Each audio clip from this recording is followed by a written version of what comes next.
And we're live. This is it, Thresh. Okay, welcome to our next community workshop. It's new rebranded, all skills, no shills with Chainlink Hackathon winner 0xThresh. He is going to give us the lowdown on Docker and why to even use it, how to use it in Web3. For people that struggle like me, I've been trying to learn Docker and I don't care about the history of Docker. I don't care who invented it. I don't care why I should love it. I just want to learn how to use it, right? So Thresh is going to give us a lowdown of like why you need it, how are you going to use it, what are the scripts to get started. No better than a hackathon winner, right? So I'm going to let you take over the show, Thresh. Let them know what's up. The audience is yours. Sweet. Sounds good. Thanks, Billy, and welcome everybody. Going to teach you about some Docker today. So I'm going to go ahead and just pull up the screen here. And there we are. So a couple ways this is going to go through. I've got some slides. I've got some live walkthrough. The main thing to know real quick is that as we're going through this, there is a quick start repo in GitHub. Highly recommend if you're wanting to follow along and maybe have some of this stuff for later reference without having to rewatch the whole presentation, that you check this out. This has all of the commands that we're going to run and all of the details that I'm going to walk through in the workshop here. So this will be a good starting point for anybody who wants to follow along. All right, and with that, here's what we're going to talk about today. The first thing we're going to talk about is, what is Docker? I promise it's going to be super quick. We're not going to give you the life story. We're going to talk about installing Docker. We're going to talk about finding public images. We're going to talk about building containers. We're going to talk about building your own images with your software that you've written. And then we're going to give you some tips and tricks once you've got the basics down. So let's go ahead and get into it. So what is Docker? Well, for those of you who haven't already heard of it, Docker is a software platform that allows you to build, test, and deploy applications quickly using containers. And containers are just a fancy piece of software that enables you to configure your application once, build it as many times as you want in a repeatable manner, and it enables you to distribute your software to other developers and allows them to use your code even faster. So when you're wanting to get your software out there and drive adoption, containers are a great way to go. Just make it as easy as possible for everybody to get the quick start that they need so that they can start running your sweet application as soon as they want. And here is the origin of how we got to Docker. Originally, if you're a dev, you've probably said the words, "It works on my machine," before when it didn't work on somebody else's. Docker is a solution that says, all right, we'll just ship your whole machine then, but no shipping your laptop to your customers required. So that's how we're going to use our Docker images today, is to get your "it works on my machine" out to the rest of the world. All right, some quick terminology. These are going to be really important because I'm going to use these words a lot through the rest of this presentation. The first word you're going to want to remember is an image. A Docker image is a blueprint of what needs to be on a running container, including your code, library, configuration settings, and any other dependencies that you might need to give to somebody else in order for them to run your application. It's similar to distributing something like a node modules or a package.json or anything like that. It's just so that whatever somebody tries to run your software, they've got the same starting point as you. So that's really what the image is going to do for us there. The next word you're going to want to remember is a container. The container is the live running version of your application that is built from that image. And we're going to talk about these a lot through the rest of the workshop, and it'll probably start making a little more sense. Just to give you a kind of a quick visual on this as well, this is straight from the Docker documentation for this image that we've got here. But basically, you've got these images. It can be Python, it can be Redis, it can be Node.js, anything that you're distributing as part of your application. That can be what makes up your image, and that is used to build as many containers with it as you want. It can be one running on your local machine. It can be 1,000 running in the cloud at the same time. Doesn't matter. The image is going to be whatever you need to help build that container. All right, so now we're going to talk about installing Docker, and hopefully this will go pretty quick for some people, but if you want to follow along, want to make sure you've got the time and instructions on how you want to do this real quick. So installing Docker is super easy, and thankfully it is also free. The way that we're going to do this is we're going to go to docker.com/products/personal here, and I've got this in another tab over here, so we're just going to go right over there. You can see there is this Get Started for Free page. You can go ahead and sign up for an account if you don't already have one. Just need to give them a username, email, password, and you should be ready to go. In my case, I do already have an account, so I'm going to do this sign in here instead.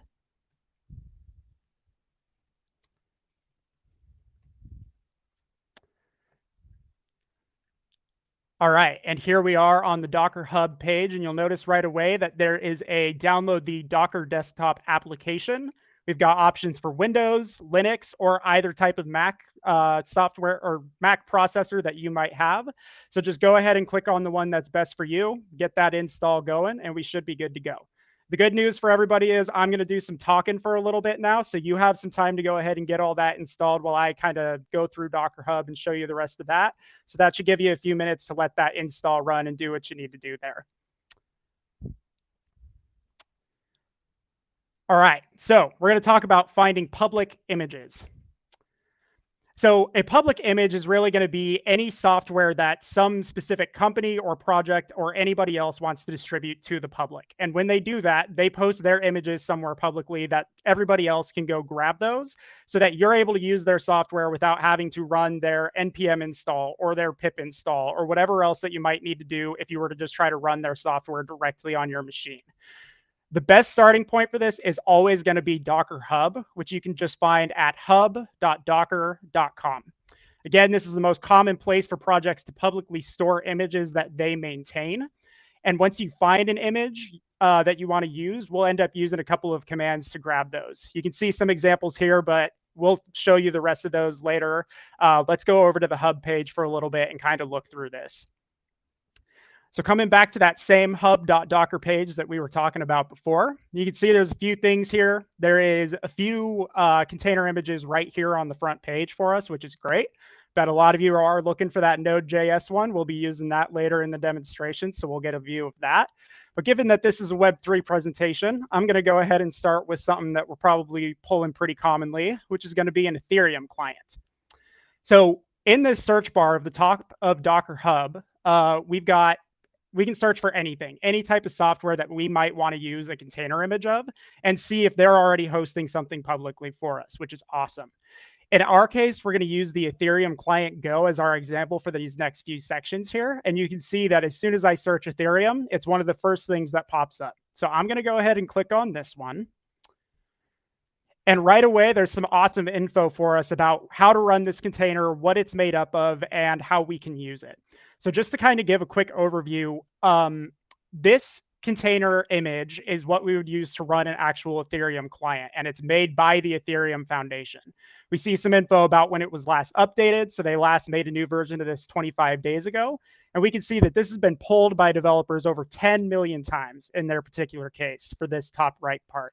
You can also see that they give us the command right here that we need to go download this container image if we wanted to, which is awesome. Anytime you go search for any container image, this pull command will always be here so that you can just copy that. You don't need to remember the commands. You can just hit the copy on this, paste it into your terminal, and be off to the races. Now, before we go over to that terminal, do just want to show a couple more things that are worth talking about on this page.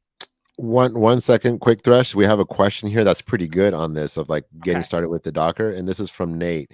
Can you give a few examples of when Docker is the right tool for the job, or are you overcomplicating it? Right? Like when are you deciding? Like for me as a developer, like I'll do a hard hat local or a Foundry local, and then a front end and spin up a quick front end.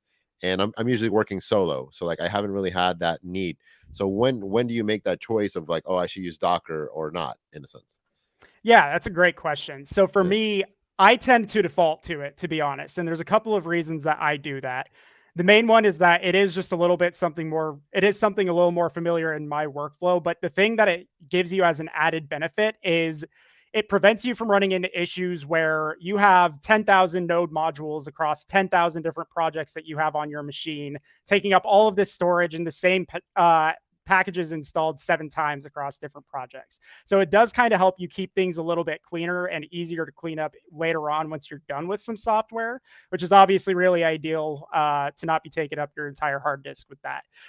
In terms of how I decide whether or not I want to distribute my own software as a Docker container, I personally tend to do it by default, again, just because it does make it a little bit easier to distribute to everybody else. Later on, we're going to walk through actually building a Docker image from scratch for software that you write with a Node.js example. basically what you'll see with that though is it's going to make it easier for anybody to go ahead and pull our software without having to run through doing their yarn install or npm install and all of that, and maybe any other configuration steps that we might normally have to make them do.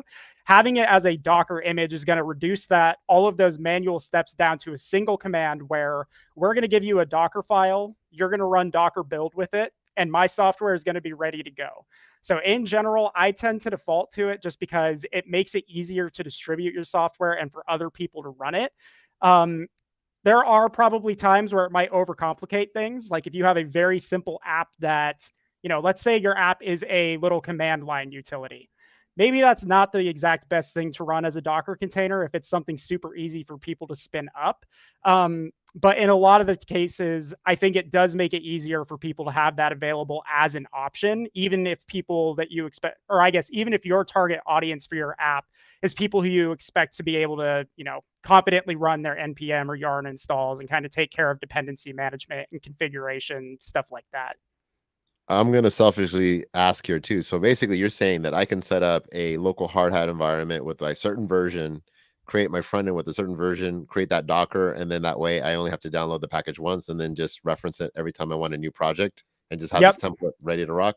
That's exactly right. So you'll build your Docker image, and then from there, you'll just run a Docker run with that image every time, and we'll run through all those commands later. You guys will see exactly what we're talking about. Thresh is changing my life, y'all. He's changing it.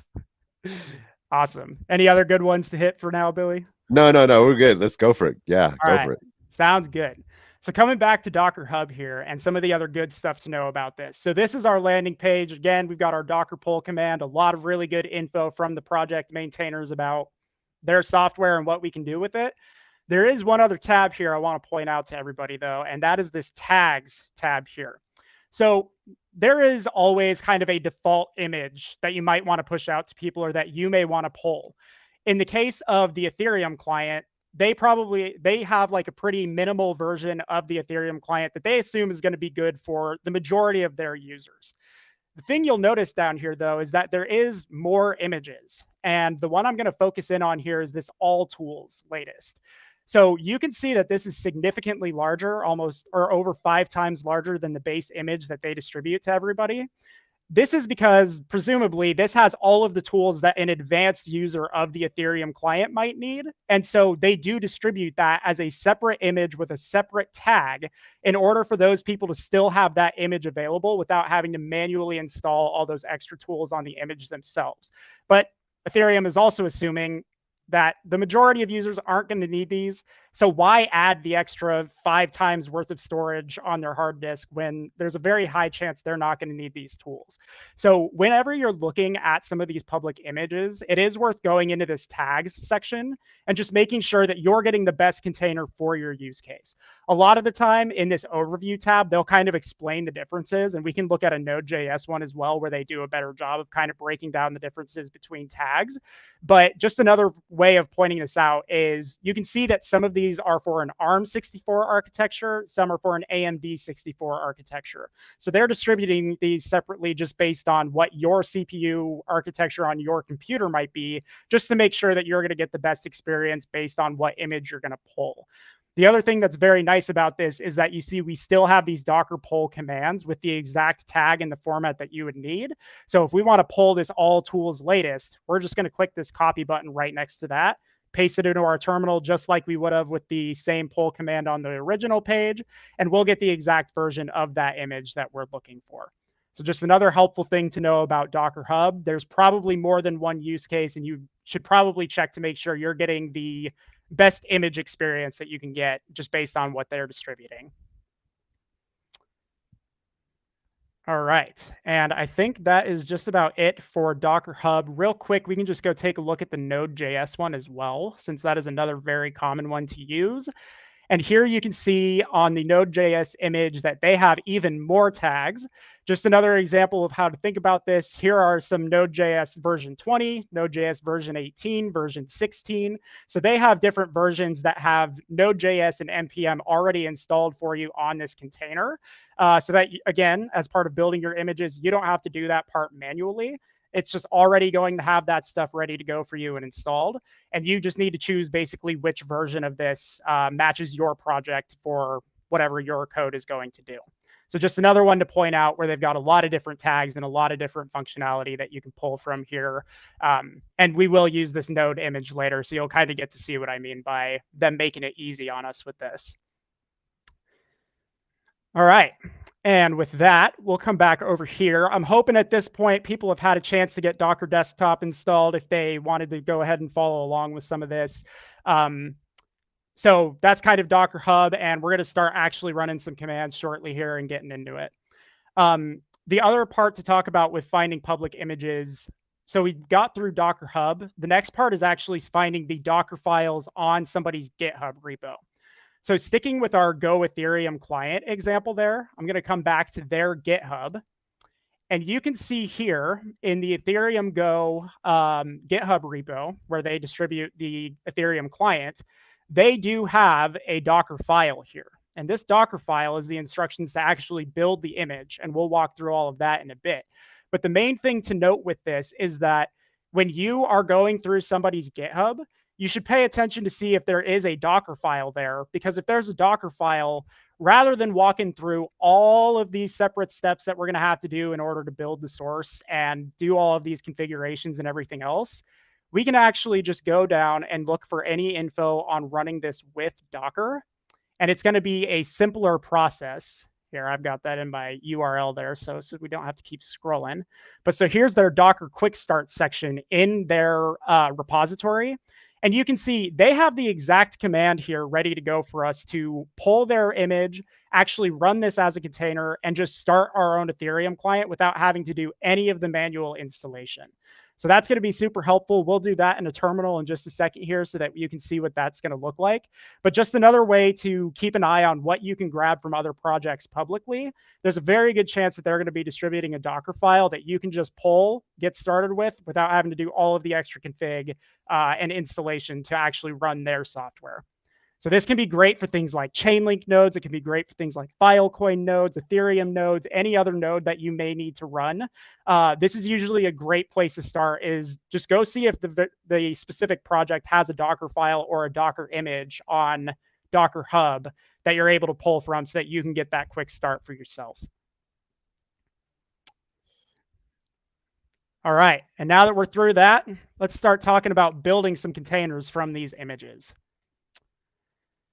So when using images from Docker Hub, we can actually pull and build a container in the exact same command because it's smart enough to do that pull part for us. So we're going to go over to our terminal and start running some commands here so that everybody can see us start to build these containers and get an idea of what this actually looks like. One thing to note, you'll notice that on this command, there are quite a few flags. We'll break these down in the terminal, but just know that one does not simply run Docker without any arguments. There's good reasons to have these here. If you just run a Docker command with no arguments whatsoever, usually you're not going to have a good time. And we'll kind of talk through what that looks like in a minute here. So at this point, we're going to go over to our VS Code. And we're in our Web3 Docker Quick Start here. So hopefully y'all have cloned that and had a second to kind of check that out. And we are going to go ahead and pull and run the Ethereum client image that we saw there.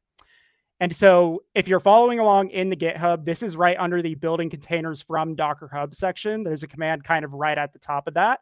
That's where I'm pulling this from here. And you can see that this is what we're getting ready to run here.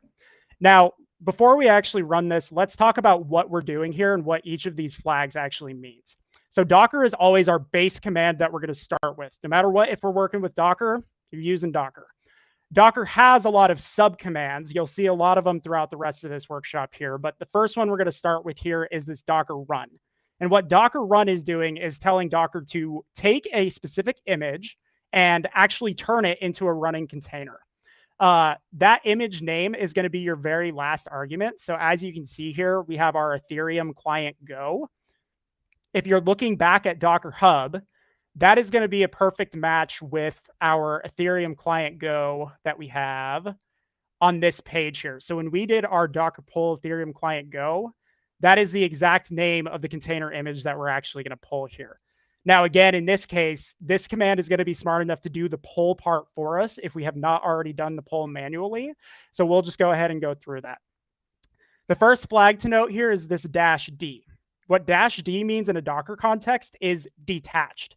So if I don't have this -d here, basically what's going to happen is my live running terminal here is going to connect directly to the container that we run and the process that we start with it.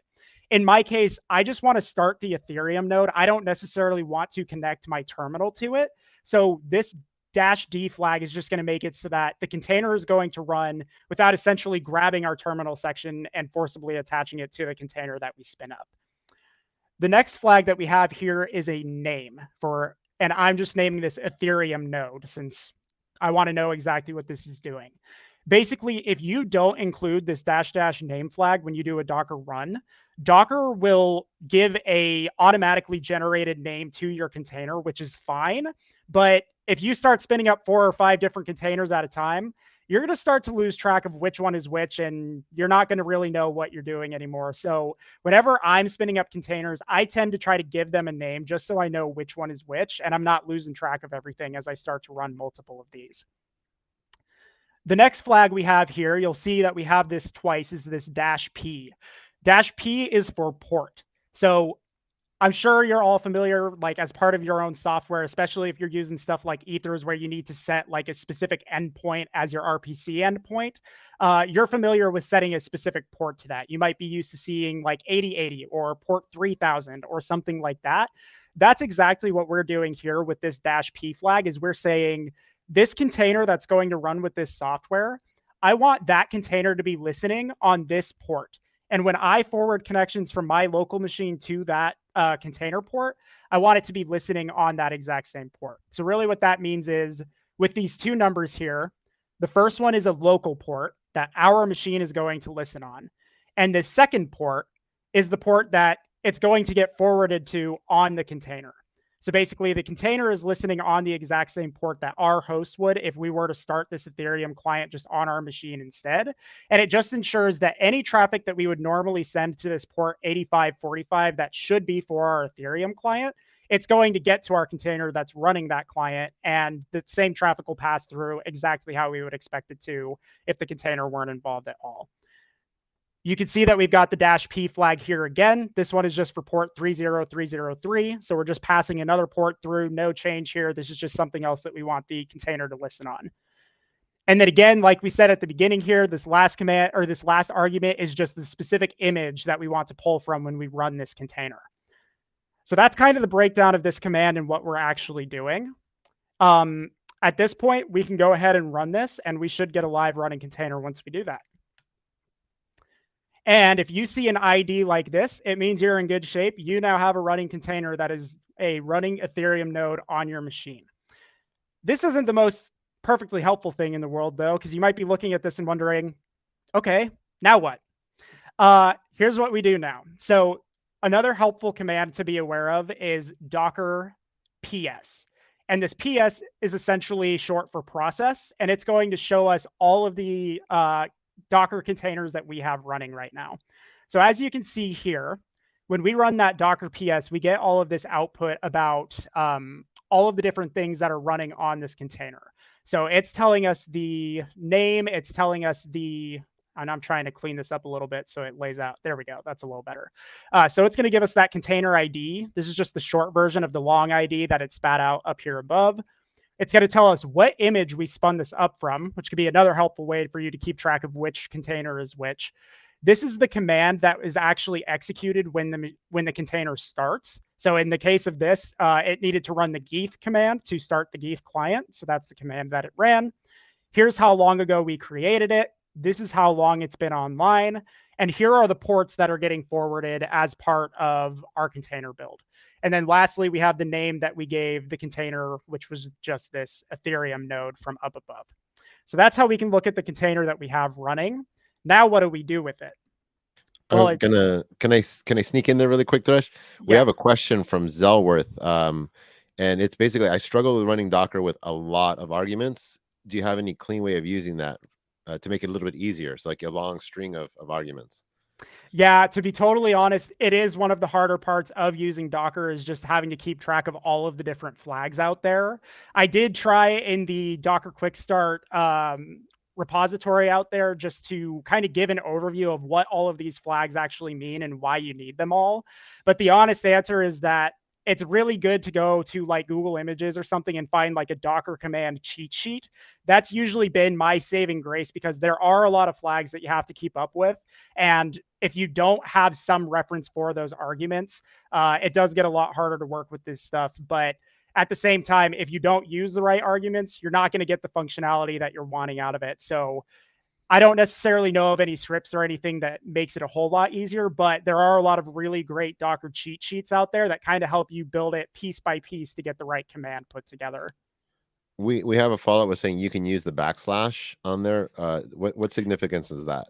Yeah, so if you want to do that, basically the backslash allows you to kind of do like a new line between everything so that at least this is a little bit cleaner. So Mm. basically what this would look like, I guess just to kind of show what they mean there, like I'll just grab this exact command here, and this can kind of help you break it up. That is a good point. So what you can do with that backslash is essentially turn this into a multi-line command that at least makes it a teeny bit easier to read. Okay. So if we just go through and kind of do it like that, now we have it a little more broken down, at least where it's like, all right, now here's our detach, here's our name, here's the different ports we need to run, and then here's the container image name. And if you actually take this exact command and just paste it in there, you'll see that this is going to run the exact same. Now, I am going to get an error here because I already have this container name Ethereum node running. So that's why this failed out here. The name has to be unique, but this command would work the exact same way as the one that we pasted in there. So that's a great point. That is a good way to kind of help break this down a little bit so you can do it piece by piece and line by line. And so the slashes works for doesn't matter what the operating system is, Mac or Windows or anything like that in your CLI. Because I've noticed a lot of people use the carrots in Mac, and then like it's a little different. Yeah, I think Windows for sure. If you're not using WSL, there probably is something different there. But generally, any Linux or Unix system, which is going to include the Mac, should be able to do this Okay. format without any issues. Roger, Roger. Thank you. Okay, carry on. Yeah, thank you. That's a great point. Whoever put that out there. All right, cool. So there's that. And we'll go ahead and clear that up at this point. So going back here, at this point, we're going to kind of look through some of the ways that we can perform specific actions with this container that we just spun up. One of the first ways that we can do this is using a docker exec command. And what docker exec is going to do is this is going to allow us to execute a specific command against the container that we have running.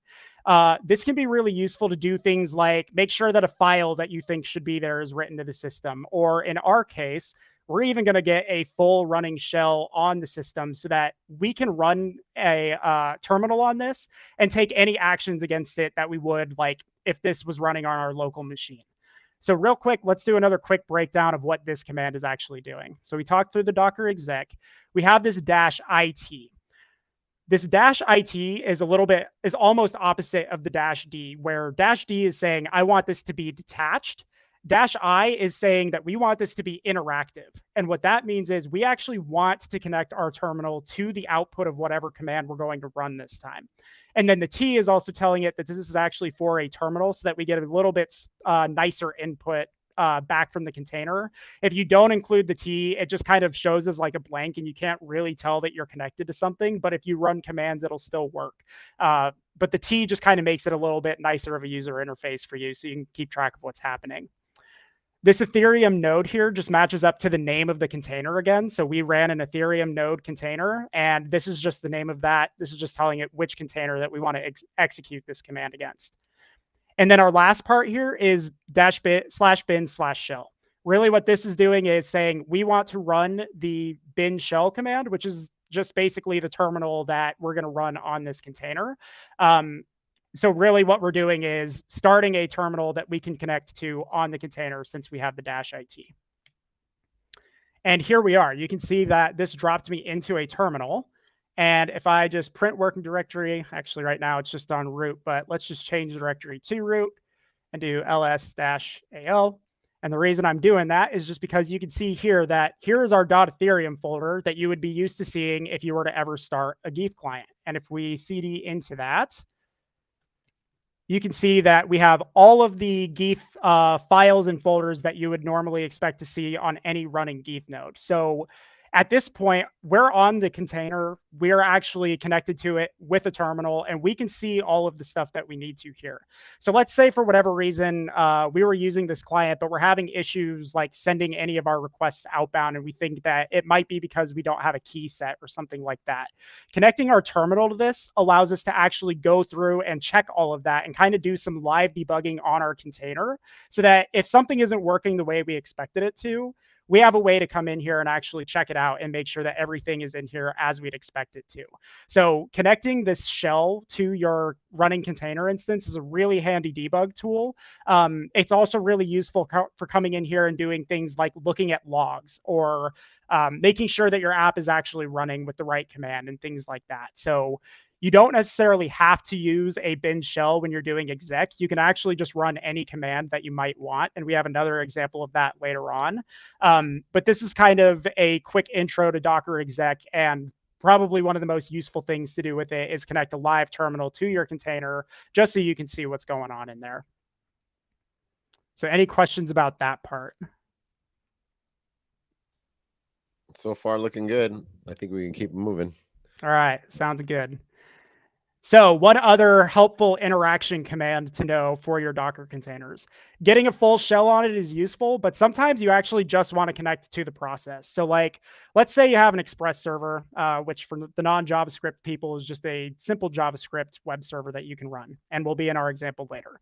And you know that you needed to run like a yarn start in order to start your system, and you know that you have a lot of logging going straight to that process as part of the way that you've built the app. Well, if your yarn start is the command that your container starts with, and you want to see those logs directly the way you would as if you were running it in your own terminal, there's a command that can help us with that. And that command is docker attach. So docker attach is going to connect us to the live process that the container kicked off with. So in our case, we're going to do docker attach. And once again, we're going to do our Ethereum node, which is just the name of the container, again, that we've been interacting with. And so we'll hit enter on this. And you don't see anything happening right now, but what I'm going to do here is do a control C, and it's going to feed that directly to the Geef process, which is actually going to shut my Ethereum node down because I'm now connected directly to this process. So if I do my control C, there it is. You can see that we got the interrupt and that it's actually starting to shut down. So this is just like hitting Command C on like any server that you're running or any other process that you might be running in your terminal. And it went straight to the container instance because we did this Docker attach. So when I did that control C, the running process took that as, oh, I'm supposed to be shutting down. The Geef process stopped. And actually, as a result of this, if we do our Docker PS again to look at our running containers, you're going to see that the container stopped altogether because the process that it was running with got an interrupt when I sent it that control C. So the Docker attach can be a pretty useful way to watch the live output of the process that you ran in your container, just to see whatever is going on with it at the moment. So Docker attach and Docker exec are two of the most useful commands to kind of interact with your running containers and get an idea of what's going on with them.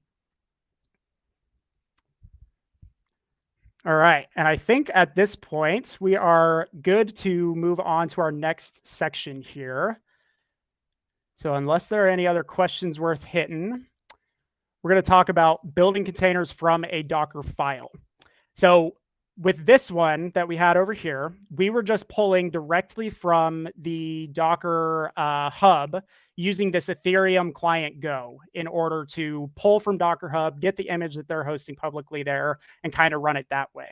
But the other example we talked about was when a specific project shows you a Docker file or distributes that in their GitHub repo. So that's the example we're kind of going to hit here next. So I'm just going to clear out this side, and we're going to focus on this left terminal here. And basically, to keep going with our Ethereum and Ethereum Go client example, I am actually going to clone their GitHub repo. And if you're following along in my GitHub repo, this is right under the building containers from Dockerfile section.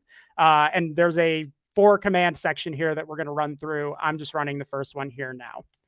And so we're going to go ahead and clone this. This part does take a second. This is a fairly substantial repo that they have here. Good time for a question as we're waiting for the download. And Perfect. so it's like, how do we know which logs are being used in the Docker attached container? Great question. So I am just going to pull open a Dockerfile example real quick just to show you that, and we'll talk through what each of these steps means a little bit later. But basically, in the Dockerfile instructions, there's always going to be a command that kind of acts as like the command that's run when the container starts. So this is another example where this is like a simple Express server that we're going to run later. And in order to start that Express server, we're just going to use yarn start. So when we do Docker attach on a container that's built from this image, we're actually connecting to the yarn start process that was used to begin that was used to run the container. So if your Express server has a bunch of logs for like connection received, as an example, when somebody actually makes a GET request, it's going to just give you the live output of the yarn start command, just like you would get from any app that's running.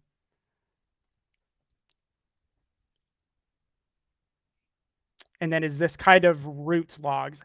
I guess if that's JavaScript specific, I guess I'm not familiar. It's not exactly like system logs is the way that I would say it. Again, it's the output of whatever command is actually running when you start the container. When you start the container.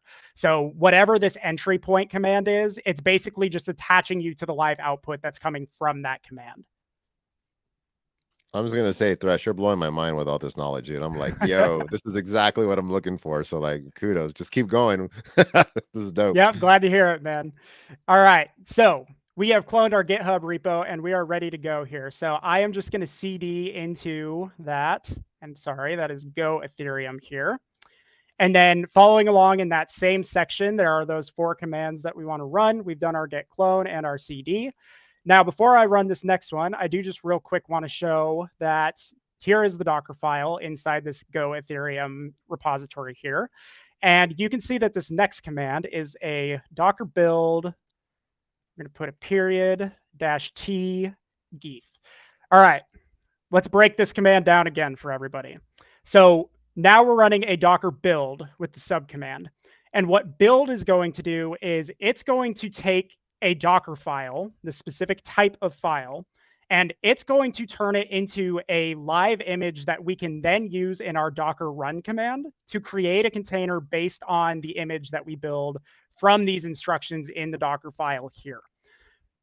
This period here is just setting the build context. So since the Docker file is in this Go Ethereum folder, we're actually just pointing it to the current directory and saying, there's a Docker file here. So I want you to build the Docker file from this directory. You can set this to something else, but the most common format that you're probably going to see for this is going to be this Docker build period. And it's always, again, just setting the build context. You're basically telling Docker, where is the Docker file that I want you to use for this build? And then this -t flag here is setting a tag on the image. The tag on the image is basically telling you when you do a list of all of your images that you have locally, what image is there and what is this particular image named. Again, this is another place where you can get a lot of sprawl. My own machine probably has 100 container images right now just locally. And if I don't add a tag to kind of keep an idea of which one is which, it makes it a lot harder to keep track of what your images are when you have so many of them installed on your machine. So definitely always recommend adding this -t flag, even though it's not specifically required in order to run this. We did have a quick question on there, like for security wise, like if we're downloading repos randomly, like we're searching GitHub repos, is there anything that we can do for security wise for shady containers? You know, like Billy Jitsu's repo is kind of shady. So, you know, like what would you look out for? Yeah, you know, I actually have in the tips and tricks at the end of this, we do have some ideas on how to address some of that kind of stuff. So we'll save that for a little longer, but I do have some points on that, and it's a great question. I have a good example I'll tell you all about too of, you know, even distributing your own containers, what you need to be careful of, and a example of somebody who didn't do as good of a job as they should have and what happened. But it's a great question. We'll come back to that one. Cool. All right. So for right now, we're ready to go. We're going to build our Docker file to create our image, and I'm going to hit enter here. And here we are. This is the expected output here. What Docker is doing right now is reading all of these instructions from the Docker file and doing all of the steps that it needs to in order to build the image. And it's going to tell you piece by piece what it's doing with that. So basically, it's just running through each of these steps in this Docker file and reporting to you as it's doing it. It's even telling us how long each specific step is taking. So as you can see, most of this up until now has been pretty quick, but this Go mod download part is taking the longest. This is another great example of why distributing your software as a Docker container can be so helpful. Because let's say you have 1,000 people that you want to send your software to, and this is taking up to 5 minutes for this Go download or this NPM install or for anything like that to occur. Instead of making them do that process and have to wait for all of the stuff to install to their local machine before they can get running, these installations have all been run directly on your Docker image. You send them the Docker image, and they're able to just pull that and immediately start running your software without having to do the installations or any other configuration steps that might be required. So this is another great example of why distributing your software as an image can be so helpful to drive adoption and just let people start working with your software as quickly as possible. And my tangent ended just in time because here we are. We've got a built Docker image ready to go. Now, before we actually run a container with this, I want to show you one more useful command here just to kind of keep track of things. We have our image. And so what we're going to do now is this Docker image ls. Again, image is just another subcommand. And ls is just like what you're used to seeing if you run it on a directory. It's just telling us what images we have on our local machine here. So a subcommand of this image command. And so when I run that, again, this is what I was talking about where I have all kinds of different repositories here. But you can see at the very top, we have our Geef image that we just built. And you can see that this was built 43 seconds ago, and it's taking 64 megabytes up on our system. So rather than pulling that container image from Docker Hub, where it's hosted publicly, we now actually just took the Docker file from Ethereum Go's repository, their GitHub repository, and we just built that image for ourselves on our local system. So again, rather than pulling this from somewhere remote, like you would if you were cloning some software from GitHub, we're actually building the exact same thing that they have hosted publicly, except now we've got it on our machine.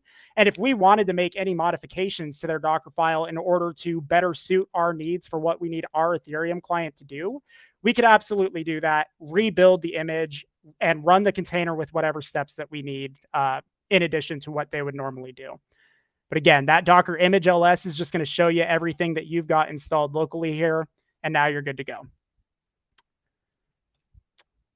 All right, and the next part here is actually running the container that we just built with that image. So the last step in that command line that we have in the building containers from Dockerfile section of the GitHub repo is this docker run -d --name test Geef and Geef. Quick breakdown again, this should look a little familiar by now, but just to make sure we're all still following, Docker run is just what we're using to build a live container with the software. This -d is just putting it in detached mode so that we are not connecting our terminal directly to the container as soon as it spins up. We're giving it a name, again, just so we can keep track of which container is which. Don't have 1,000 names of nonsense that mean nothing to us and can't keep track of which one. And then Geef is the image name that we just used in our Docker build command. So from this -t flag in our Docker build, that's now what we're using in our Docker run to point it to the image that we just built in that last command. And so I'm going to go ahead and run that. And once again, good news, we've got our container ID here, which means that we were able to start our container successfully. And this looks very similar to the output that we had when we did the Docker pull and the Docker build from the image that was on Docker Hub. We basically have the exact same ports open. We have everything ready to go. Honestly, in this Docker run, I should have actually even had the -p flags again, just so that our local system was forwarding the port connections to that. But if we do our Docker exec again on this and do it on test Geef, the name of the container, and do our bin shell, I'm going to come back here and put our -it so we get our nice terminal input here. And if we do that, once again, we can see that Here is all of our Ethereum files. So we have the exact same image from building it ourselves that we would have got from pulling it from Docker Hub from Ethereum. So that's kind of the power of that. Is this enables us to build this from anybody's GitHub repo, so that any project that doesn't have their stuff on Docker Hub but does distribute a Docker file in their GitHub repo, this enables us to build that image ourselves so that we can still use their software as a container. Quick question from JRab. I'm reading it as we go. Is the ETH container in the Docker Hub signed? Wondering if rebuilding the container will be trusted to join mainnet or testnet. So I think there was some configuration needed in order for that to work. What I will say is, like, if we do, let me do this just to kind of show you a quick demo of that. I'm basically just going to real quick. So Docker kill is how you stop a running command. So I'm going to do Docker kill on this test geef. And this time I'm going to do my Docker run again. But this time I'm actually going to get rid of the -d so that we connect to the live container as soon as we start it. And the reason I'm doing this is just so you can kind of see the output from geeth right away. Basically, in this case, it is, oh, sorry, I forgot one. First, you have to kill the container, then you have to remove one if you're trying to give it the exact same name, which in this case I am. So I'm also going to do a Docker RM, which is going to get rid of the container test geeth. But so now we're going to run it without the detachment on there and get those logs live to our terminal. And right away, this time you see that we're getting everything, and it's actually trying to make connections out to the Ethereum network. I will say I'm not positive off the top of my head if this has everything, like if this is signed or unsigned. There might be a little bit of extra config required specific to this. That's where I would point you to, like, what they have in their GitHub repo and on Docker Hub. If there is any other specific configuration required, they would tell you what that is. But right off the bat here, you can see that we are looking for peers, and it's actually reaching out to the rest of the Ethereum network to try to get any other peers. So yeah, I guess I'm not sure off the top of my head, but what you can see is that it's at least trying. And I'm going to go ahead and kill that now that we're through there. Again, that Control-C, once again, is going to stop the whole thing since I'm connected to the live running process there. All right, how's everybody feeling? Getting everything we're looking for out of it? Any questions about any of that so far? I'm keeping an eye out for the chats, but man, like, I'm just like, if I spend the same 47 minutes, I'd probably still be like on the ETH Docker like links right now. Like, we're flying, man. I'm gonna have to watch this video like a bunch of times to absorb it all, but like, it's so good. Like, everything's making sense. Like, so dope. Keep going, Thresh. I don't want to slow you down, man. All right, sounds good. We'll keep it rolling. All right, so coming back to our slides here, here's those 4 commands that were the same as what we had in the GitHub repo there. So congrats, you've made it this far. We know what an image is, we know where to find them, we know how to build them. But we've only looked at other people's images so far. What about when you write your own dope software and you want to put that out to the world and let everybody else use it? So this is the part where we're going to actually talk about building an image from what you've written and the code that you have. And this part, there's nothing to say. Let's just do it live. All right, so coming back to our terminals here. At this point, we're going to go ahead and start talking about the Dockerfile instructions and what building this actually looks like. So in order to build a Dockerfile, there's a few things that you want to be aware of going into it. And it's really just having some familiarity with your own software. When you've written your software, what needs to happen before somebody is able to use it? Completely removing Docker from the discussion here for a second. Like, if somebody wants to run your software in the repo that you've built, what do they need to do first? Is there software dependencies they need to install? Are there config files that they need to make updates to? A lot of the common stuff that you see in a README where it's like, update your .env, don't check it in, don't remove it from the git ignore, all of those types of things. Those are the types of things you want to have in your head before you start trying to build the Docker image for it. Now, just to give you a quick demo of the software that we have here that we're going to use for this, I'm going to actually just kill these real quick. All right, and we're back to just our quick start here. So this quick start is what we have open in our left panel here. And you can see there's not a whole lot, but there is this server.ts that we want to take a look at. Here is my extremely awesome Express server that's going to change the world, and I can't wait for everybody to use it. And all this is really doing is taking a GET request, and when we get the GET request, it's just spitting out a Docker makes life easy. And this is just like any other JavaScript project. And I happen to know that as the person who wrote this, there's two things somebody needs to do before they can run this. I need them to run yarn install, and then I need them to run yarn start.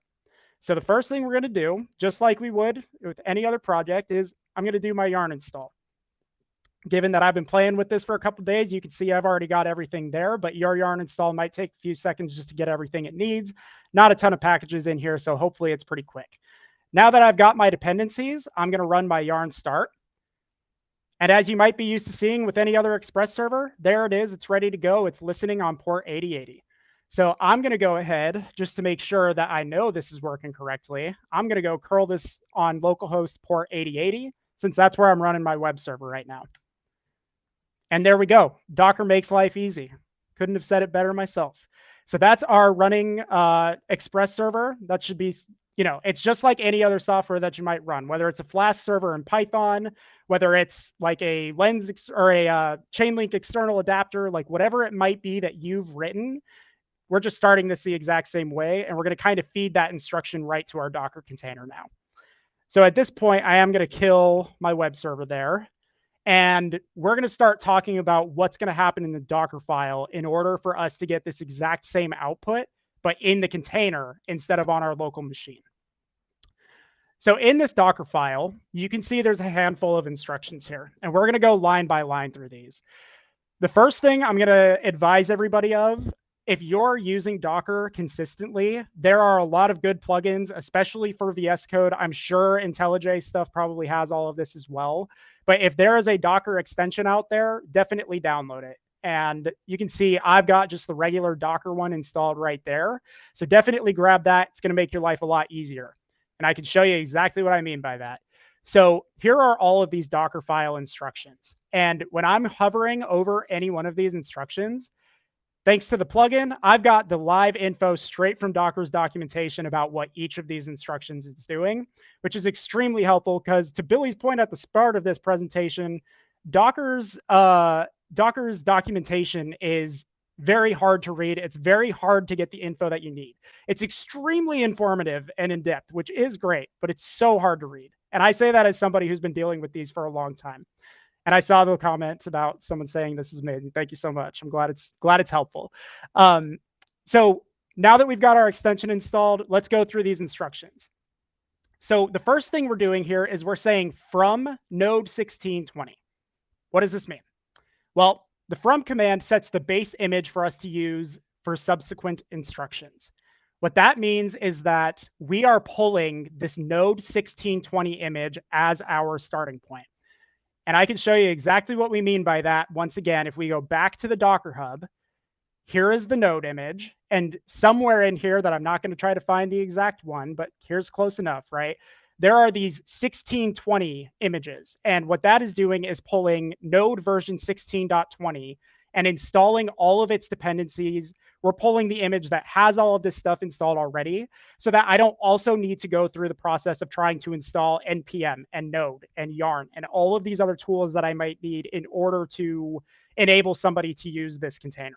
So really what this is doing is it's pulling from an image that has all of that stuff installed for us already and saving us a bunch of time so that we don't have to go do all of those steps.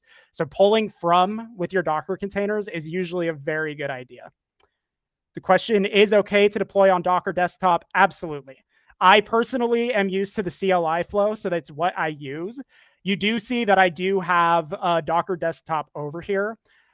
This is a very useful interface, especially if you're not as comfortable with the CLI, but do want to still use some of the functionality of Docker. They've made it very easy to do a lot of the functionality in here now. Like instead of running my Docker kill and Docker RM on one of my containers, I could just click this delete button here, get rid of it all that way. So to answer the question, yes, you are more than okay to do whatever you want in Docker desktop. I'm just showing the workflow that I'm a little more used to, but if this is more comfortable for you, highly recommend it. But all right, coming back over here. So that's our starting point, is this from node, so that we have Node.js, NPM, all of that good stuff installed. The next command is copy. And copy is copying files or folders from source, which is the first argument, to destination in the images file system. So in our example, here's what we're doing. We're copying everything in our current directory Seeing as the Docker file is here and all of these other files are included in this directory, it's copying all of this into the /opt/express directory in the container image. So when we actually spin this container up after building the image, it will have all of these files added into the /opt/express directory. And we'll connect to it once we build it, just so you can see exactly what I mean by that. This next command is workdir, and workdir is setting the working directory of any subsequent commands. And really, it's just like running a CD. So if I were to run cd mount over here, workdir is doing the exact same thing, except in the context of the image build. And the reason I do that workdir there is because if all of my yarn packages and all of my software is in this directory, because that's where we copied it all to, I want to make sure that I run my yarn install inside this same directory so that it actually knows where its package lock and all of that is going to be. So we're changing to the directory that's going to have all of these contents, and then we're running our yarn install inside that directory so that it has exactly what it needs to go execute that.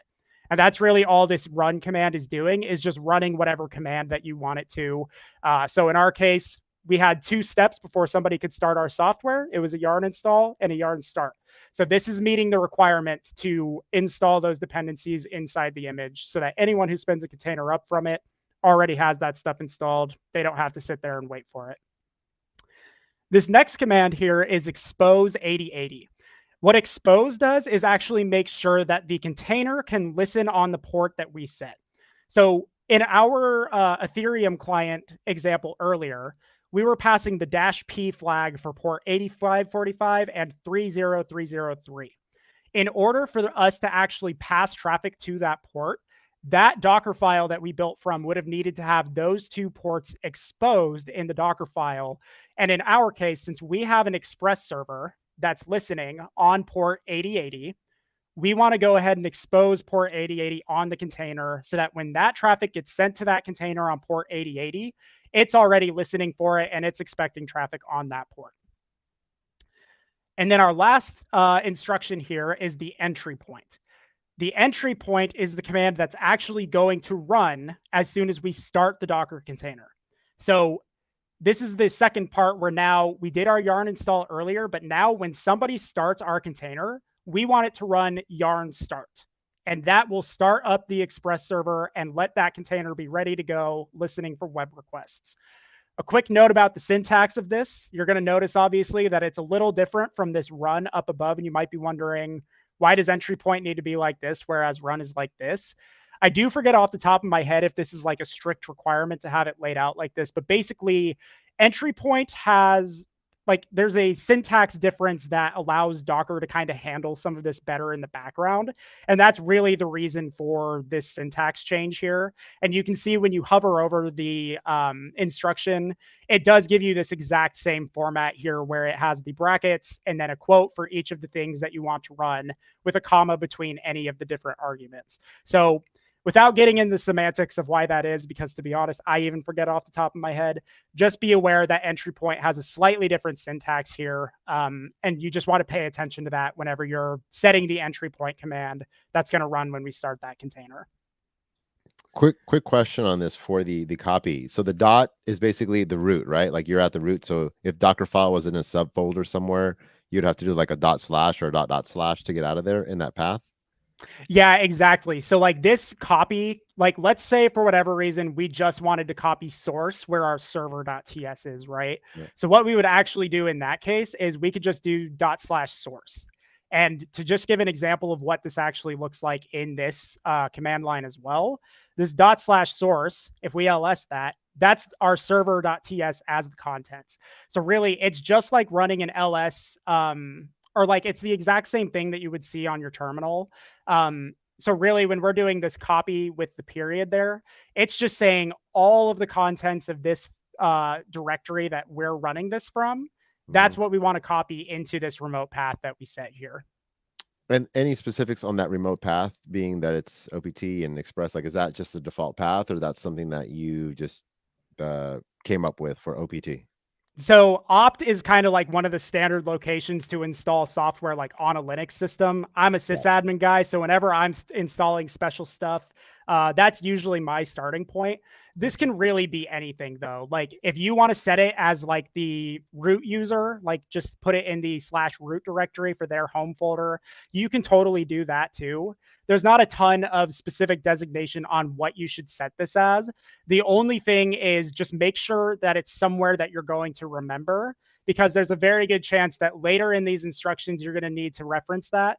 Or if it's not even in the instructions, it just needs to match up like with what you have in your software as well. So you just want to make sure that those paths are consistent is really the main concern there. Awesome. Yeah, you don't know how much time I've lost with these two little phrases just messing with Docker. It drove me crazy. Like this all makes sense. So awesome. Keep going. Yeah, Keep going. I love it. I love it. sounds great. All right. So at this point, we did it. We built our Docker file. And now that we have the blueprint, it's time to actually build the image with it. So we're going to come back to our GitHub repo here. And again, now we're in this building your own images section here. And there is a Docker build command that is towards the top here. It's after that first paragraph in there. And so here's what we're going to run. And we'll break this down again just the way we have been the whole time. So we have Docker build. And again, this is just saying take a Docker file and turn it into an image. The -t is once again just giving this a name. I want to remember what this image is. The -t is going to give me the ability to do that. So I'm going to give it the -t to say, this is my Docker Express image that I can use to spin a container up later. And then once again, we're just doing the current directory, which is what that period stands for. Again, this is just because if I ls this, we see that in this current directory, and actually this might even be a more helpful way to kind of demonstrate that, but in our current directory, we have this Docker file right here. So when I do this docker build -t docker express and point it to that current directory with the period, it is just defaulting to using this Docker file. One quick note, if you do have more than one Docker file, you can actually give this a specific path to that as well to tell it which Docker file to build. But if there's only one Docker, or the Docker file name that you see here is kind of the default. So if this is present in a directory and you just tell it to build in the directory that has that Docker file, it's just going to default to that one and it's going to choose that. But all right, here we go. Let's go ahead and build this thing. I forgot something.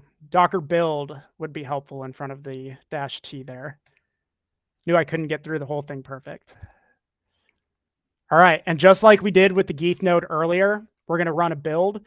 This one is much smaller. We only have a few packages that we've got to install, but you can see in the output here that we've got our specific instructions in each of these, and you can see that happening as it's doing the build process. Now it is exporting to the image, and now we should have a perfectly good to use image on our machine. And just to check again, we can once again do our Docker image ls. This is just checking all of the locally installed images that we have. And when I do that, you can see that actually I already had this one somewhere in here. Yeah, so I didn't make any updates to this since I last built it, which is why it's showing us the 16 hours ago. When y'all run that, it should be the first one that pops up here, and it should say that it was just built a few seconds ago. Since it, again, mine was cached, it had all of this already built from when I was running through this last night. But same thing here. This is my Docker Express image. This is where I'm wanting to see it, and we know that we have it on our local system. So now that we've built our image, it's once again time to actually run the container with it. So if you're following along in the GitHub repo, we're going to move past where we have the output should be similar to this. And we have another Docker run command with, again, the breakdown of what these are going to be doing. And let's talk through this one more time again. Y'all should be getting pretty used to seeing these by now, but we've got our Docker run. We've got our -d for detached. It's not going to connect our terminal to it. We've got our -p to tell it what ports to use so that when we send our curl request to port 8080, our local system will be listening on port 8080 and it'll forward it to the container's port 8080 so that the Express server running on our container is getting that request from our local machine. We are once again naming our container so that we can keep track of which one is which. And we're using the Docker Express image that we just built in our last command up here as the basis of what we want to run this container with. So let's go ahead and start that. And yet again, we get a container ID, which means that that built successfully. If I do my Docker PS again, there is my test express with all of the info about what's running in this, including the yarn start as the starting command. So remember, when we started the Express server on our machine, we did our yarn install, we did our yarn start, and then I had that directly in my terminal, just showing all of the web requests that came to that. Now that's running on the container instead. So the Express server is still running, but it is within this container that we just built. So at this point, once again, we should be able to do a curl for localhost on 8080, and we get the exact same result back. So this container that's listening on port 8080 is running the exact same Express server that we were running on our machine when we did yarn start, except now it's running within this container, and we're able to distribute this to anybody who wants to use our software the same way. So that's kind of the very quick overview of how to build your own images with software that you've written. Just going back through the section here. Yeah, curling, that's the last step there. And exactly as you can see, we got the same result. We were happy. It did exactly what we wanted it to. So any questions about the process of building container images from your own software?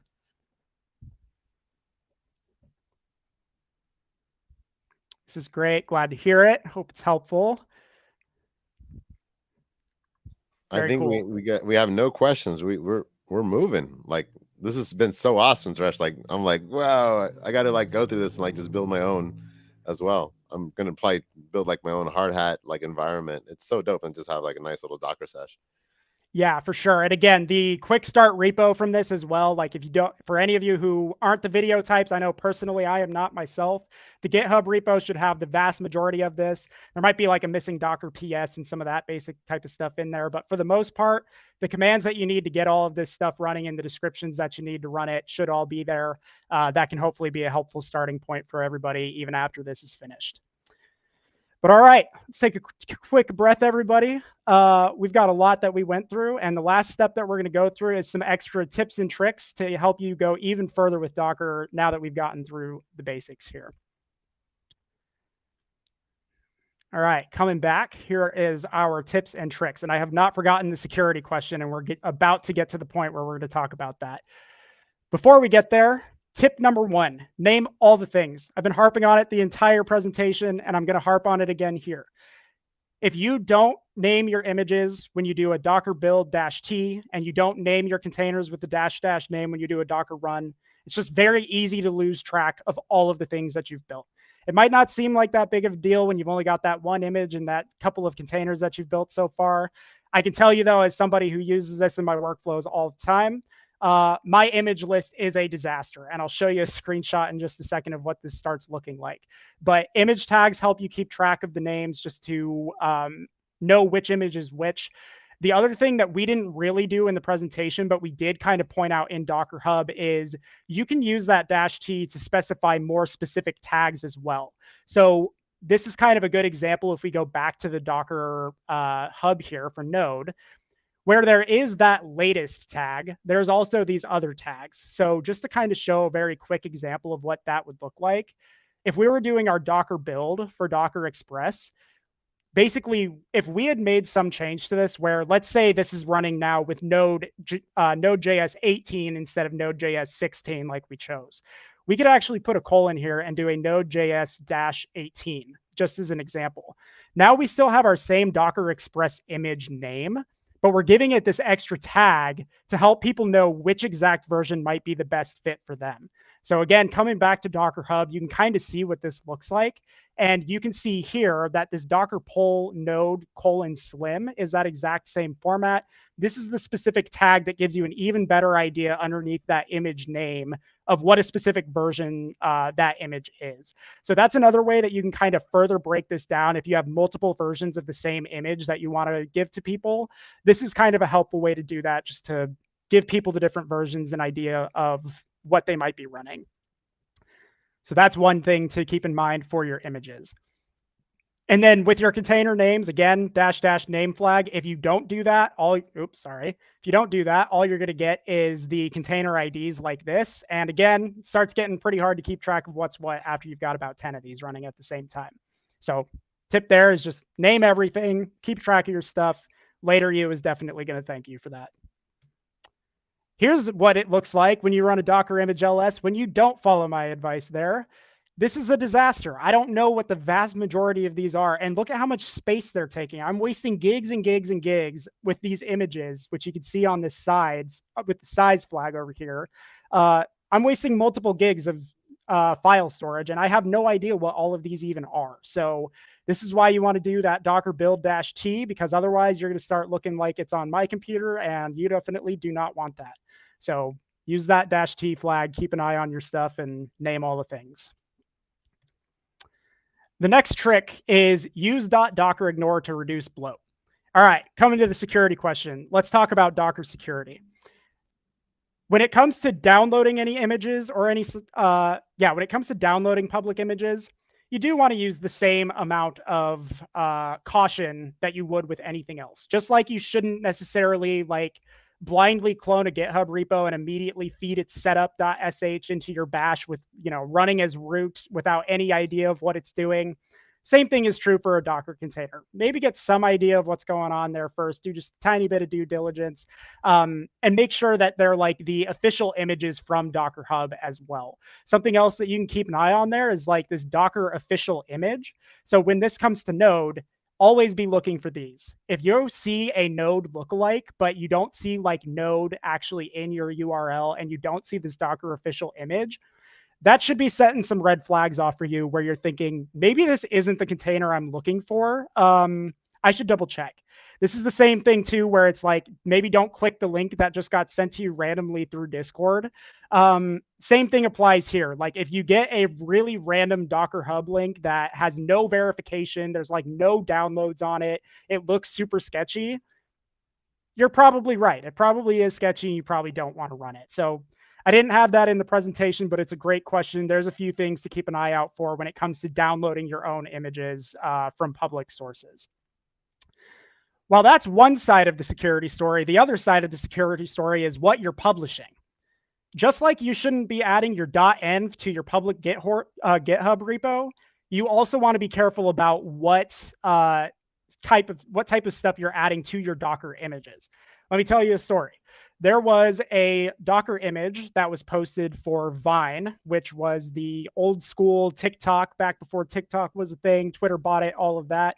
A developer accidentally posted source code and secrets to a Docker image that made its way to Docker Hub.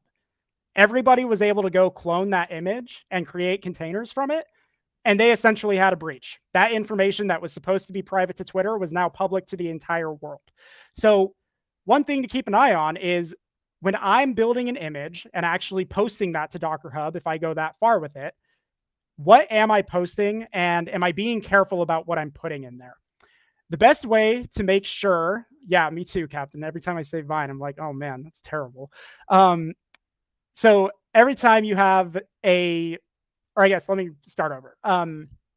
The best way to kind of keep track of what you're doing and what you're putting into your image is by using a handy file that is called a .docker ignore.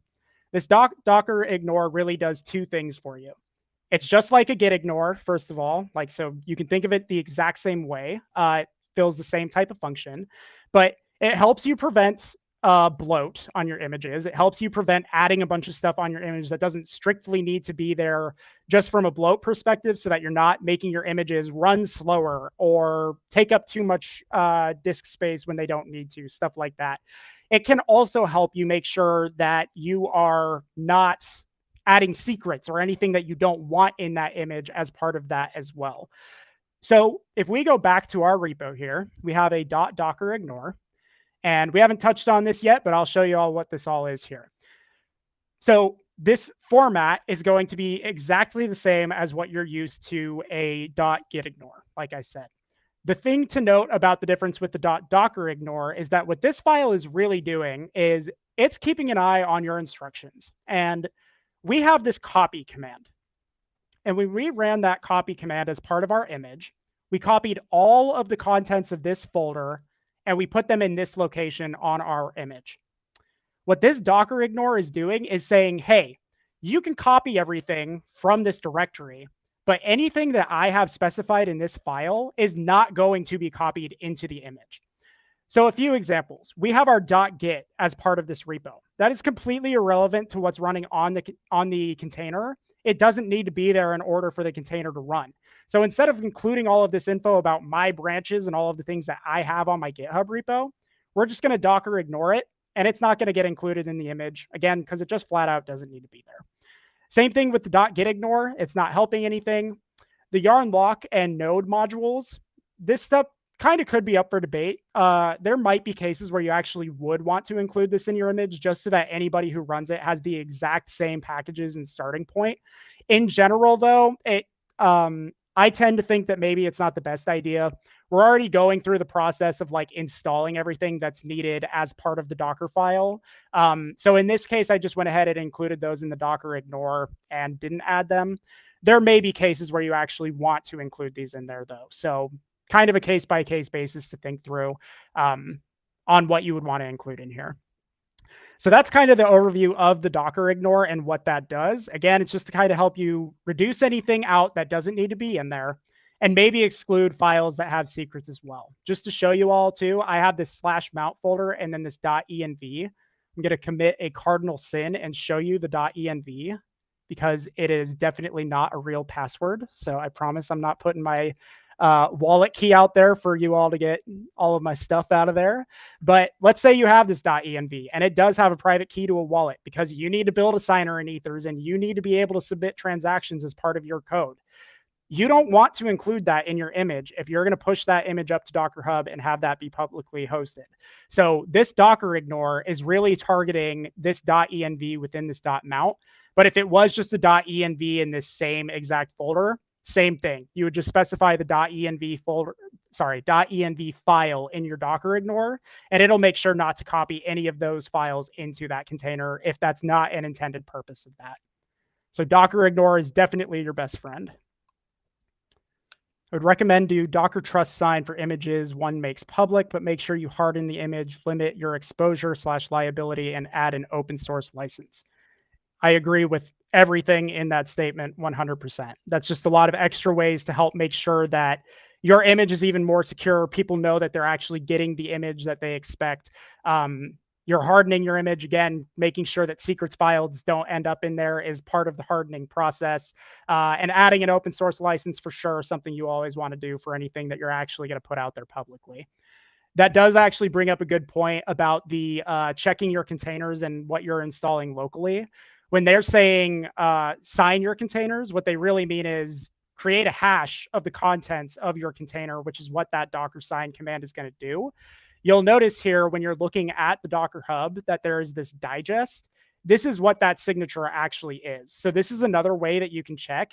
If you do a Docker pull and this digest doesn't match when you do, I believe you can just do a Docker image. Sorry, this is not. I believe you can do a Docker image ls.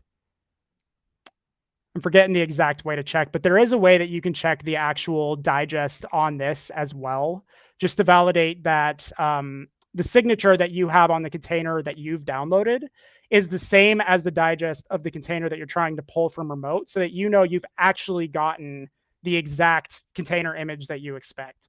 So another really good point there. Thanks for calling all that out. That's another way to check and make sure you've got what you're looking for. All right, and that's pretty much all I've got on the .docker ignore. Again, just think about it as a .git ignore. Always make sure you use it. It's one of those things I personally try to include in every Docker container that I build, just to make sure that you're not going to include anything that doesn't need to be there.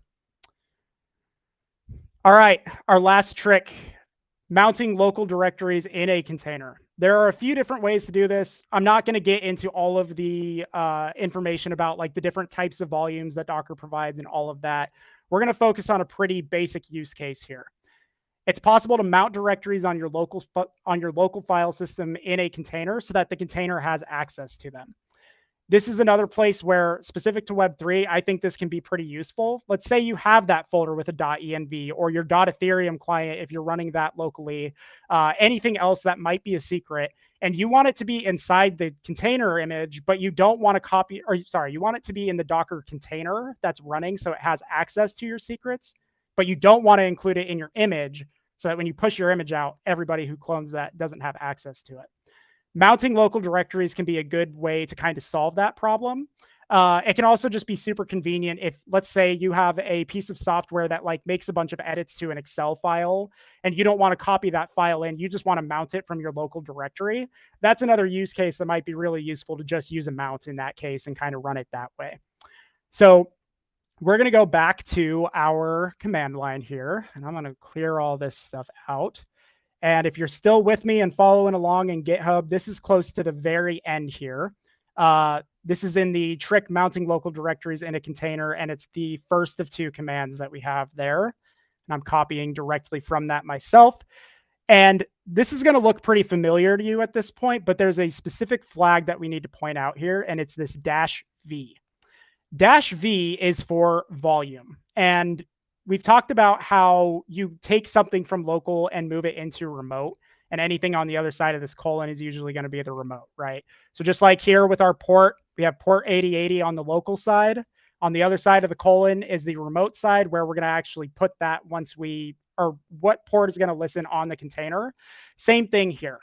On this side of the colon, this is what directory we want to mount from our local machine. And this is the location within the container that we're going to mount that file or directory to. This PWD thing, I hope that isn't too confusing. Basically, that's just taking the output of the print working directory command, which just grabs the exact directory that you're in and places it in front of this /mount, just so that the repo doesn't make any assumptions about where you've cloned this and potentially mess you up when you're trying to copy and paste this command later. So that's really all that that's doing. But let's actually take this again. And we're going to run a new container, this time with a volume mount. Oh, this failed. And if we take a look at why, it's because I'm still running a container with port 8080. We can't use the same port twice. So real quick, good troubleshooting exercise. I'm going to do a Docker kill on test express. And then I'm going to do our Docker run again. This is freeing port 8080 up, so we should be able to do this now. Except now I built a container that failed on the last run, so I have to delete the container that failed before I can do it. Sorry about that, but again, hopefully helpful. So I'm going to Docker RM mounted express. There we go. If I do a Docker container ls, okay, I have no containers running. There's nothing going on anymore. This time it should really work. Third time's the charm. We got our image ID back. If I run my Docker PS again, there we go. We have a new one named Docker Express. And here's our other example of Docker exec, which I promised you all earlier. Docker exec, again, is just going to run a specific command on the container that we tell it to. So to break this down one last time, mounted express is the container that we just created in our command above. This is the entire command that we're now going to run in that container. So this time, instead of doing the -it and including the -bin bash to actually connect the live terminal to the system, all we're doing is running a cat inside the system. And if you don't know what the cat command does, it just reads out the contents of a file to your screen. So this time we're just running a cat on opt express secret.env. The reason we're choosing that specific directory there is because when we did our mount, oh, did I actually get the wrong? May have even actually gotten the wrong one there. Let's try that. Okay, somewhere along the way, I jumbled up my terminal there. But when we ran our Docker run this time, I'll copy the command that we originally pulled from there. This time when we did that, we took the contents of our /mount, which is what's in this folder right here in the GitHub repo. And you can see that there is this .env. We took the contents of .mount and mounted them to this opt express secret. So when we're running this cat opt express secret.env, this should be showing us the contents of this file over here, since this is now mounted from my local file system directly into the container itself. And as you can see, we have our super secret password that is now printed to my screen because the mount worked successfully. So rather than this file being there because of the fact that we copied everything in here, the way that this actually worked was when I ran this copy of all of these files in the directory, this file did not make it. And the reason it didn't make it is because I ignored the mount folder in my .git ignore, which prevented this whole folder from getting mounted in there. But when we ran our command, we added this volume mount, which now takes the contents of this mount folder, puts it at this opt express secret location. And then when we ran our Docker exec against that container with a cat to read that file out, that's how we ended up with the contents that we were expecting there. So that's kind of a quick overview of mounting your local file system and getting files in there that way. Again, this can be a useful way to add in secrets to your container that you don't want present in the image, or just to make things a little bit more convenient if you just want to mount your entire documents folder in there and take actions against them in there like that. So any questions on the volume mounting there? All right, wonderful. This thing went a lot longer than I thought it was going to. I really was scared I had like 30 minutes worth of content here, so I'm super happy that this has gone the way that it has. At this point, though, that's all I got, folks. Thanks for sticking with me. Thanks for tuning in. If there's any other questions, I'm definitely happy to answer them. But that's basically all I've got to teach you about Docker today. Dude, like I'm like absorbing everything, and I'm trying to like, I know I'm like drinking, like you're filling a full glass of water. I'm sure like stuff is like spilling out of my head when I actually try to do this, because it makes sense now. But like, yeah, I'm trying to like set up my environments and do this and make use of like the workshop. But just so you know, everybody, it's on the YouTube. So like anybody that wants to refer to this, just go to the DevDAO YouTube, and it's there for you to take, like literally as long as DevDAO exists, right? So like this was super awesome. Like in 90 minutes or less, I learned way more than I spent a whole week trying to figure out Docker, and like just stumble along and like see the benefits of it back and forth. And like I have all the tags and everything that I need right now. I'm just like poof. Like this has been like one of the best workshops we have like in the community workshops ever. Like thank you so much, sir. This is like so dope. So yeah, I mean, I know we've been talking about maybe doing like another workshop with Kubernetes and things like that. So we'll definitely like get that scheduled soon. Like if the community's feeling with it, let people like community, let everybody know that you want to see Thresh again. You want to get deeper into like what this can happen. And if you want to reach out to Thresh, right, you follow you on Twitter, on GitHub, right? That's where it's at. I'm going to see if I Find can me in the DevDAO Discord. I'm hanging out in there, so feel free to hit me up. That's literally where we kind of just started talking about it, right? Like that's where we started talking about the workshop. The community is like really where it's happening, right? Like where the magic happens in DevDAO from time to time. So definitely I'm going to put Thresh's Twitter on the link there. So yeah, I mean, this is how the community workshops, there's a lot of talent right here in DevDAO like floating around, and this is a great way to showcase what you can do, what you do. I mean, the Docker stuff, especially particular for stuff that relates to like Web3, it's hard to find. Like I think this is probably the only go-to place that you can find something that actually like connects the two industries together. They overlap obviously, but just like, why is it relevant for me and why should I use it? Like literally got answered today for me, at least. And I think a lot of people out here. So much appreciated, Thresh. Yeah, this like again, one of the most easy to follow workshops on something like that. So like definitely big shout outs to Thresh for dropping it. So hope to have you soon. Let's see if we can get our schedule worked out for another a clinic, literally, of everything we're doing. So like much appreciated, man. Like I don't know if there's any final words. I guess the big question is, if you have questions, are you for hire? I think you got like a new gig, but are you available for hire if someone want to do some consulting work with you, or maybe there's a headhunter out there looking for something, is that an option? Can they reach out? Yeah, all of it. Did just get a new one, but like always open to opportunities. Feel free to hit me up if you're curious. Like always have my door open. So yeah.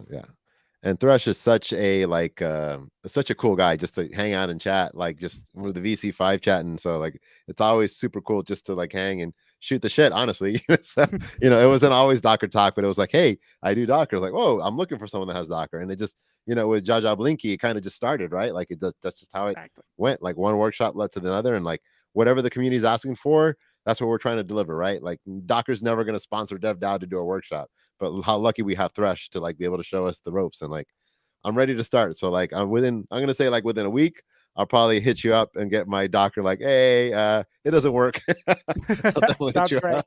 Yeah, for sure. Yeah, Thank you always so happy much. to talk Docker. So hit me up. For sure, for sure. Thank you so much, guys. And I think we're going to end it right here at the 90-minute mark. And again, I don't know if we have anything for next week, but I will schedule it out. I don't think I'm going to be here in town. I think I have to leave. So we'll figure it out and we'll get a schedule going. But thank you, everybody, for checking out, sticking with us through this one. Much appreciated, Josh. Awesome. Yep. Thank you all for Yeah. tuning in. See you later. Yeah.